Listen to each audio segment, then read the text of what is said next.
Husband అనారోగ్య కారణంగా hospital admit అయ్యారు. అంటే బ్రతుకుతాడో చనిపోతాడో కూడా తెలియని పరిస్థితి. సో ఆ టైంలో ఆవిడ ఏమడిగిందంటే ఆయన యొక్క స్పెర్మ్ ఇమ్మని అడిగారు.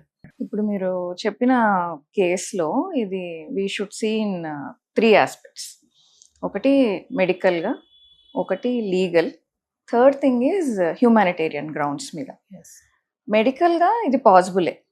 హస్బెండ్ కోమాలో ఉన్న, అన్హెల్దీగా ఉన్న, తన దగ్గర నుంచి స్పర్మ్స్ తీసుకొని దాన్ని యూస్ చేసి ఒక ప్రెగ్నెన్సీని క్రియేట్ చేయడం అనేది medically it is possible.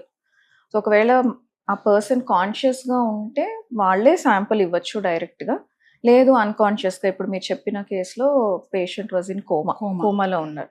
So అలా కోమాలో ఉన్నప్పుడు ఒక చిన్న సర్జికల్ ప్రొసీజర్ చేస్తారు, మైనర్ ప్రొసీజర్. డైరెక్ట్గా టెస్టిస్లోంచి స్పర్మ్స్ ఎక్స్ట్రాక్ట్ చేసి వాటిల్ని ఇక్సీ చేసి ఎంబ్రియోస్ తయారు చేసి అది వైఫ్ యూట్రస్లో ప్లేస్ చేస్తారనమాట.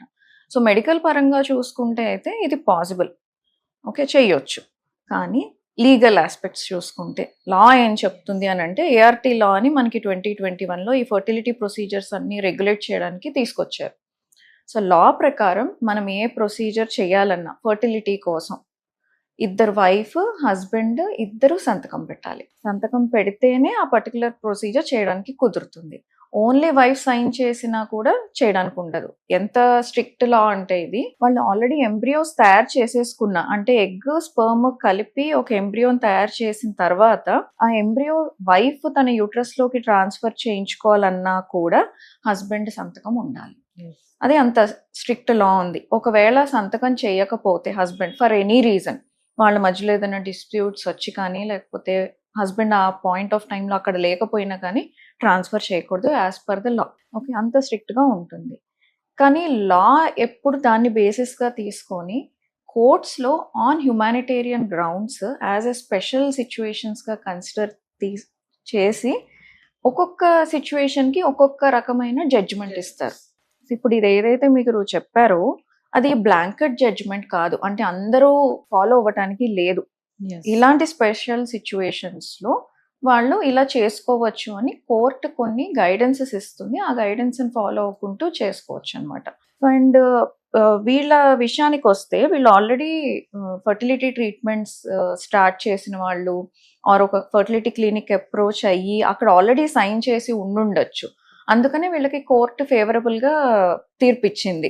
అంటే వాళ్ళు ఆ ఇంటెన్షన్ తోటి వెళ్ళారు, మాకు పిల్లలు కావాలి అని. హస్బెండ్ హెల్దీగా ఉన్నప్పుడే ఒక ఫర్టిలిటీ యూనిట్కి వెళ్ళి మాకు పిల్లలు కావాలి అని వెళ్ళినప్పుడే ఫస్ట్ డేనే ఒక ఫామ్ సైన్ చేయించుకుంటాం అనమాట. అందులో హస్బెండ్ సంతకం ఉంటుంది.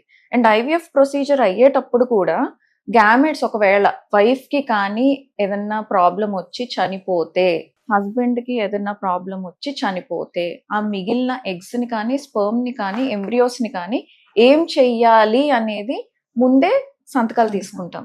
వాటిల్ని డిస్కార్డ్ చేసేసేయాలా, లేదంటే పేరెంట్స్కి ఇవ్వాలా, లేదంటే సర్వైవర్ అయి ఉన్న పార్ట్నర్కి ఇవ్వాలా అనేది ప్రొసీజర్కి ముందే సంతకాలు తీసుకుంటారు. ఆ ఫామ్స్ని బట్టి వాళ్ళు దేనికి టిక్ చేసి సంతకం పెట్టారో ఆ రకంగా ఫాలో చేస్తాము. ఇందులో ఏంటంటే వాళ్ళు ప్రొసీజర్ అవ్వలేదు, కాకపోతే పిల్లలు కావాలి అన్న ఇంటెన్షన్ తోటి వెళ్ళారు కాబట్టి అది యూస్ చేసుకోవచ్చు. కోర్టు వాళ్ళకి ఫేవరబుల్గా ఇచ్చింది.